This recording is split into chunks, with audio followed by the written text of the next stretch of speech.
여러분들, 우리가 어떤 일들을 이렇게 하잖아요. 어떤 일을 할 때는 어떤 것이 있어요? 목적이 있어서 그 일을 하는 겁니다. 내가 어떤 일을 할 때 목적이 있이 그 일을 감당하잖아요.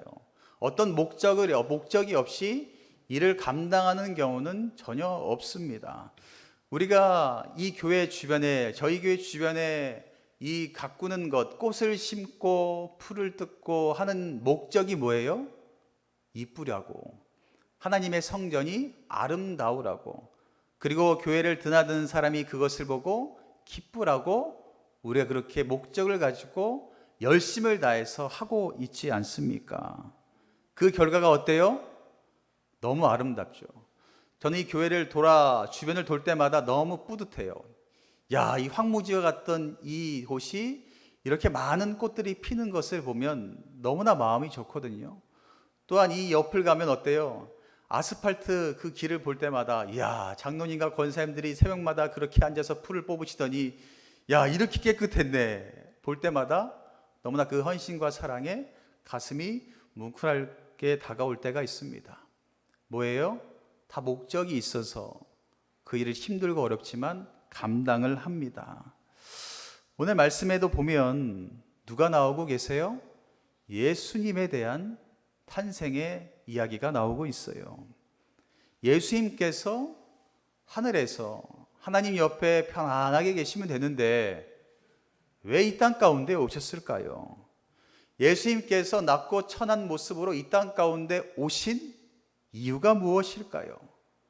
우리가 그것을 한번 다시 깨닫고 생각해 보는 시간이 오늘 이 시간이 되었으면 좋겠습니다. 여러분들, 예수님께서 어떻게 이 땅 가운데 오셨어요? 성령으로 잉태하셔서 이 땅 가운데 오셨습니다. 믿으십니까?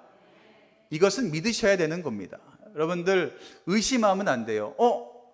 어떻게 성령으로 잉태를 해? 의심하지 마시고요, 믿으시기를 바랍니다. 잉태하셔서 이 땅 가운데 오셨는데 하나님께서 목적이 있으셔서 예수님께서 보내셨겠죠. 예수님께서 이 땅 가운데 오신 것을 보고 우리는 무엇라 이야기해요? 복음이다 라고 이야기합니다. 예수님께서 이 땅 가운데 오심을 보고 우리는 그것을 복음의 소식, 좋은 소식, 굿뉴스라고 우리는 이야기하죠. 좋은 소식, 복음을 무엇라 이야기하냐면, 죄로 인하여 죽을 수밖에 없는 사람들, 누구요? 우리를 위해서, 죄로 죽을 수밖에 없는 우리를 위해서 예수님께서 이 땅 가운데 오심으로 말미암아 우리에게 구원의 길을 열어주시기 위해서 이 땅 가운데 오셨다라는 것입니다. 예수님께서 이 땅 가운데 오신 목적은요, 죄로 인하여서 죽을 수밖에 없는 우리들을 긍휼히 여기시사 우리가 구원에 갈 수 있도록 길을 열어주시기 위해서 이 땅 가운데 오셨다라는 것을 여러분들 믿으시기를 바랍니다. 그 구원의 길은 무엇으로 인하여서 완성될까요? 십자가로 인하여서 완성됩니다. 그 십자가를 여러분들 마음밭에 온전히 새길 때에 여러분들이 구원의 자리 가운데 들어갈 수가 있습니다. 다른 것이 아니라 십자가를 여러분들의 마음에 새기셔야 됩니다. 그 십자가가 여러분들의 삶 가운데 드러나야 됩니다. 그래야지만 여러분들은 구원의 자리 가운데 들어갈 수 있게 됩니다. 그리고 그 십자가를 인정하는 그 순간 여러분들은 새 사람으로 거듭날 수가 있습니다. 고린도후서 5장 17절에 우리 주님께서 너무나 분명하게 말씀하시죠. 그런즉 누구든지 그리스도 안에 있으면 새로운 피조물이 된다라고 말씀하고 있습니다. 새로운 피조물이 되어야 우리는 구원의 자리 가운데 들어갈 수 있는데, 새로운 피조물이 될 수 있는 유일한 방법은 뭐라고요? 그리스도 안에 있어야 된다라고 말하고 있습니다. 세상에서 찾지 마세요.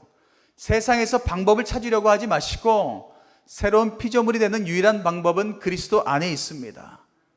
그리스도 안에 꼭 거하시는 여러분 되시기를 바라고, 그리스도 안에 거하시면서 새로운 사람이 되면 주님께서 이렇게 말씀하세요. 이전 것은 나는 보지 않아. 이전에 내가 어떻게 살았던, 이전에 내가 어떤 죄를 지었던, 어떤 잘못을 했던, 나는 그것을 보지 않는다. 왜냐하면 너는 새 것이 되었기 때문이다 라고 주님께서 말씀합니다. 이것보다 더 큰 축복이 어디 있겠어요? 우리의 삶을 지금 돌아보면 얼마나 많은 죄를 지었겠습니까? 저도 얼마나 많은 죄가 쌓여 있겠어요. 그 죄를 가지고 주님 앞에 가면 구원의 자리 가운데 들어갈 사람은 아무도 없습니다. 단 한 사람도 없을 거예요.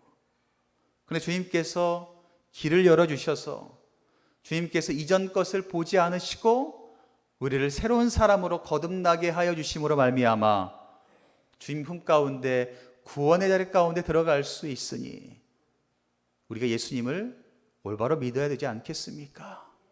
예수 그리스도 안에 날마다 거하면서 살아가야 되지 않겠냐라는 겁니다. 그렇게 우리는 그리스도가 오심으로 말미암아 새 사람이 되었습니다.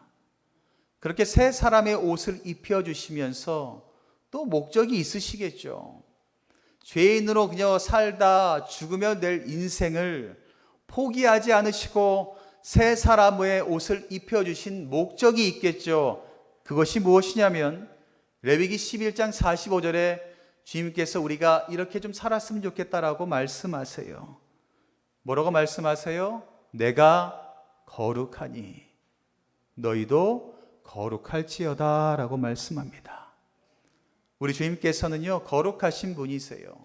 그 거룩하신 분이 우리를 건져주시고 새 옷을 입혀주셨습니다. 그럼 우리도 어떻게 살면 되겠습니까? 거룩하게 살아야 됩니다. 이것은 믿는 사람들에게 꼭 필요한 겁니다. 거룩해지려고 애쓰셔야 돼요.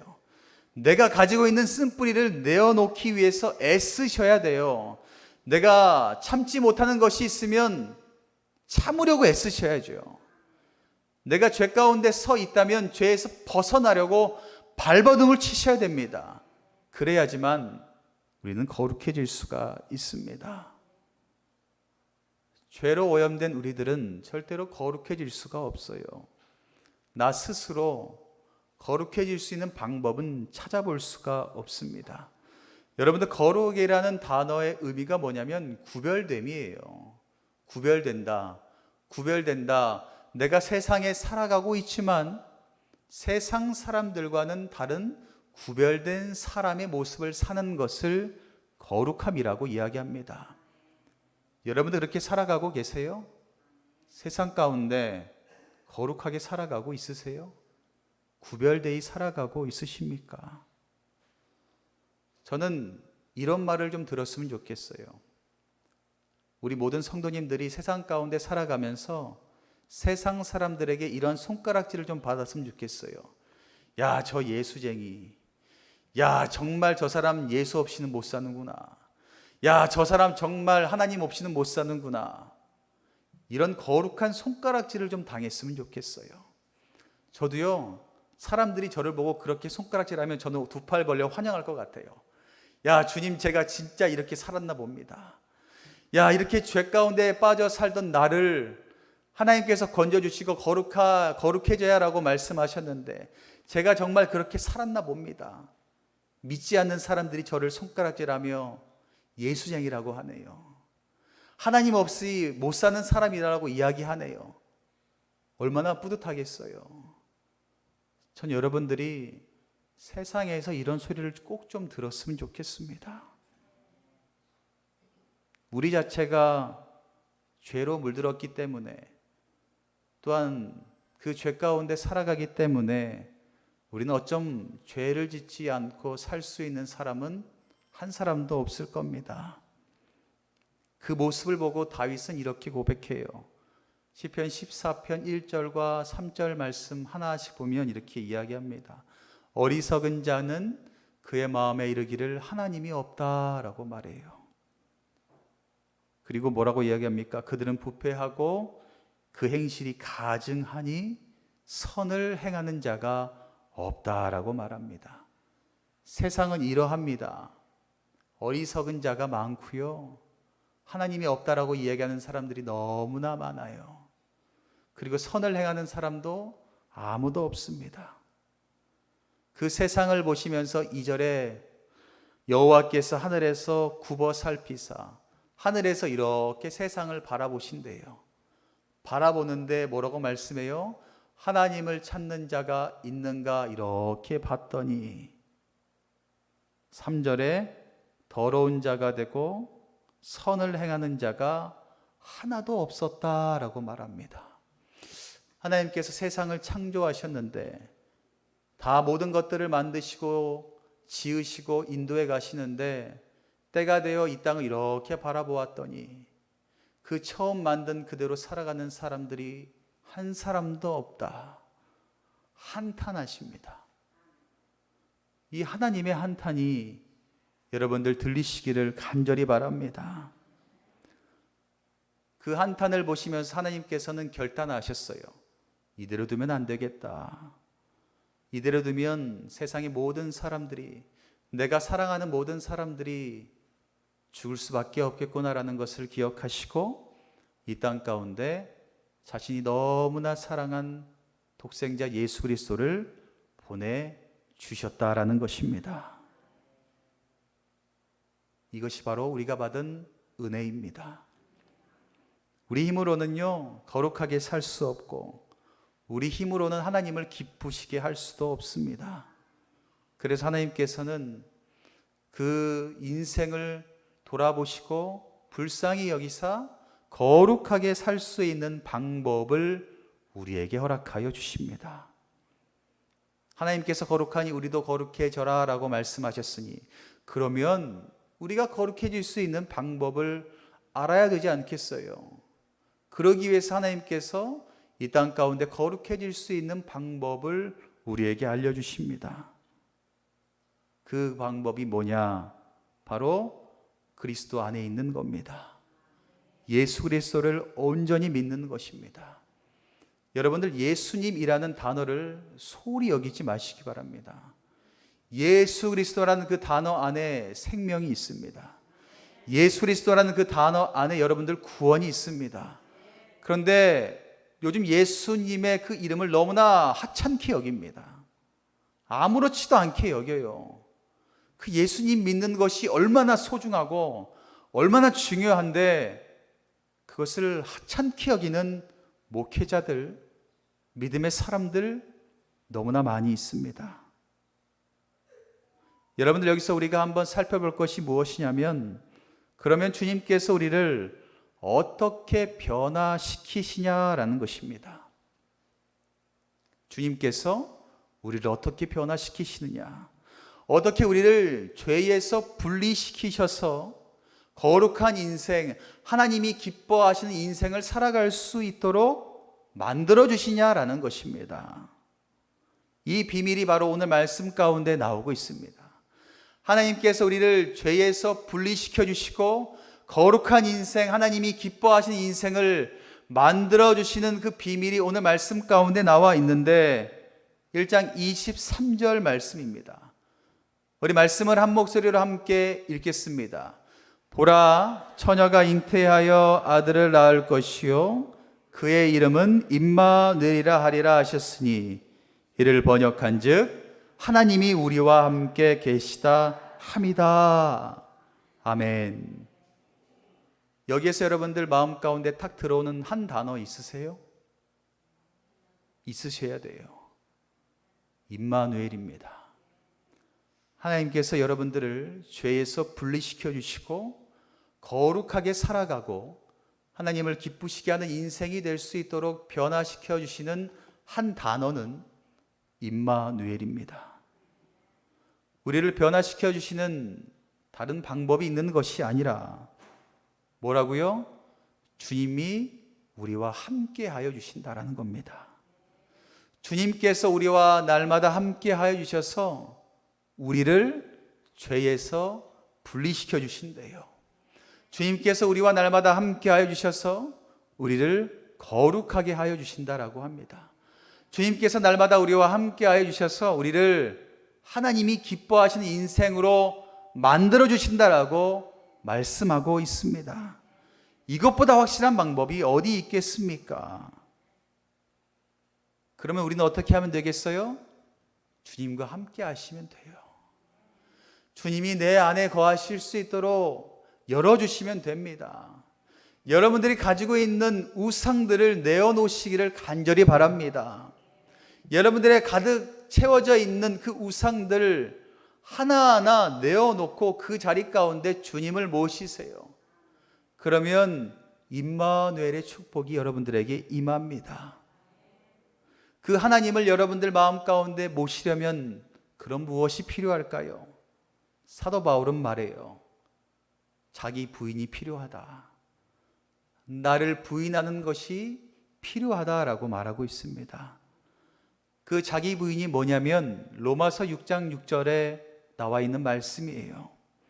우리가 알거니와 우리의 옛사람이 예수와 함께 십자가에 못 박힌 것은 죄의 몸이 죽어 다시는 우리가 죄에게 종노릇하지 아니하려 함이니라는 것입니다. 자기 부인이라는 것은요, 나를 위하여 살았던 옛사람, 나만을 위해서 살았던 옛사람, 나의 유익을 위해서 살았던 죄성을요, 십자가에 못 박는 것입니다. 십자가에 하나씩 못 박음으로 없애는 거예요. 그게 자기 부인입니다. 주님, 내가 화가 많았군요. 화를 이 시간 십자가에 못 박습니다. 주님, 내가 불평불만이 많았군요. 그 불평불만을 십자가에 못 박습니다. 주님, 내가 세상에 기웃거리며 우상을 쫓았군요. 그 우상을 십자가에 못 박습니다. 이것이 바로 자기 부인입니다. 이 자기 부인이 있을 때에 여러분들 그 심령이 새로워지고 그 심령 가운데 주님께서 임하시며 임마누엘의 은혜가 나타나게 되는 것입니다. 여러분들, 세상은 무엇을 좋아해요? 어둠을 좋아합니다. 어둠이 뭐예요? 죄입니다. 세상은요, 죄로 가득 채워져 있어요. 그러니 세상은 어때요? 밝은 것보다 어두운 것을 좋아합니다. 여러분들, 낮에 그 시내를 나가면 어때요? 사람들 별로 없어요. 화려하지도 않아요. 그런데 밤에 가면 어때요? 사람들이 언제 그러냐는 듯이 바글바글 나옵니다. 그리고 화려한 네온사인과 조명들, 와, 밤에 가면 얼마나 화려한지 몰라요. 세상은요, 죄로 가득 채워져서 밝은 것보다 어두운 것을 좋아합니다. 그 세상을 살아가고 있는 우리들, 과연 어떻게 해야 될까요? 나도 그 죄의 것에 사무쳐 살아가는 것이 아니라 그 죄를 하나둘 벗어내는 은혜가 있어야 되겠죠. 여러분들, 그 세상 가운데 빛을 비추어서 살아가기를 원한다면 마음 가운데 주님이 계셔야 되는데, 주님이 계시려면 여러분들이 하나하나 죄성을 내어놓으셔야 돼요. 그 방법은 여러분들의 삶에, 여러분들의 모습에 빛을 비추는 겁니다. 빛을 비추어야 여러분들의 잘못이 보입니다. 빛을 온전히 비추면 숨겨져 있던 여러분들의 죄성이 드러나게 됩니다. 그 빛이 뭔지 아세요? 말씀입니다. 다른 것 없어요. 말씀입니다. 말씀으로 여러분들이 비출 때에 여러분들의 죄성이 드러납니다. 그리고 그 죄성을 십자가 앞에 자기 부인하시면 됩니다. 그러면 주님께서 임하시게 되고 여러분 거룩하게 되고, 거룩한 빛을 가지고 세상 가운데 나아가면 사람들은 손가락질하는 겁니다. 야, 저 사람 예수 믿는 사람이네. 하나님 없이 못 사는 사람이네. 얼마나 영광스럽겠어요. 여러분들, 제가 한 목사님이 이러한 말씀을 하더라고요. 제 마음 가운데 확 와닿는 말씀이었는데 뭐냐면, 여러분들 좋은 목사님과 좋지 않는 목사님 구별법 아세요? 라고 질문을 하더라고요. 여러분들 구별법 아세요? 좋은 목사님과 좋지 않은 목사님, 좋은 설교와 좋지 않은 설교 비교법 어떤 것인 것 같아요? 웃기고 재밌는 얘기 많이 하면 좋은 목사님, 나를 즐겁게 하고 마음 가운데 복 받으라고 말하는 목사님, 좋은 목사님, 좋은 설교, 많이 그렇게 생각하고 있지 않으세요? 근데 그 목사님이 이렇게 얘기하더라고요. 말씀 외에 다른 것을 이야기하면 좋은 목사님이 아닙니다. 말씀 있는 그대로, 성경에 나와 있는 그대로, 하나님께서 비추어 주시는 말씀 그대로 전하는 목사님이 진짜 좋은 목사님이고, 말씀대로 살아가는 성도들이 모이는 교회가 진짜 교회입니다. 맞지 않으세요? 방송을 들어보면 얼마나 많은 목사님들이 나와요. 어떤 목사님은 웃기는데 한창 열을 올리는 목사님도 있고, 어떤 목사님은 정말 말씀 가운데 서 있는 목사님도 있고, 여러분들 과연 어떤 것이 진짜인지를 잘 구별하시기를 바랍니다. 여러분들이 말씀 가운데 온전히 비추어 보신다면 그 죄가 드러나게 되고, 죄를 고백하는 그 순간 복음이 여러분들의 마음을 가득 채울 겁니다. 사랑하는 성도 여러분, 주님께서 이 땅 가운데 오신 목적은요 하나밖에 없습니다. 바로 복음을 주시기 위해서 이 땅 가운데 오셨습니다. 그 복음을 통하여서 우리가 하나님을 기쁘시게 하는 삶을 살기를 원하십니다. 하나님을 기쁘시게 하는 삶을 살아야지만 우리는 구원을 얻을 수가 있습니다. 사람을 기쁘게 하는 것, 세상을 기쁘게 하는 것은요 구원의 길이 없습니다. 구원에 들어갈 수도 없습니다. 하나님을 기쁘시게 하는 삶을 살아야지만 우리는 구원에 이를 수가 있습니다. 주님께서 우리가 그렇게 구원에 이를 수 있도록, 거룩한 인생을 이룰 수 있도록 오늘도 우리와 함께 하시겠다라고 말씀합니다. 우리가 할 것은요 말씀 앞에 서는 것이고, 그 말씀 앞에 빛을 비출 때에 여러분들의 죄성이 드러났다면 십자가에 못 박으며 자기 부인을 하시기를 바랍니다. 부인이라고 아니에요 그게 아니라 인정하라는 거예요. 십자가에 못 박으며 내가 죄인이었습니다. 인정하시기를 바랍니다. 그때에 주님께서 임하시게 되고 여러분들의 삶 가운데 거룩의 옷을 입혀주시고 세상 가운데 빛을 온전히 비추며 하나님을 기쁘시게 하는 인생을 살아갈 수 있도록 저와 여러분들을 인도하여 주실 줄 믿습니다. 한 주간도 그 말씀을 온전히 붙잡고 하나님이 기뻐하시는 그 인생을 살아가시는 저와 여러분들 되시기를 주님의 이름으로 간절히 축원합니다.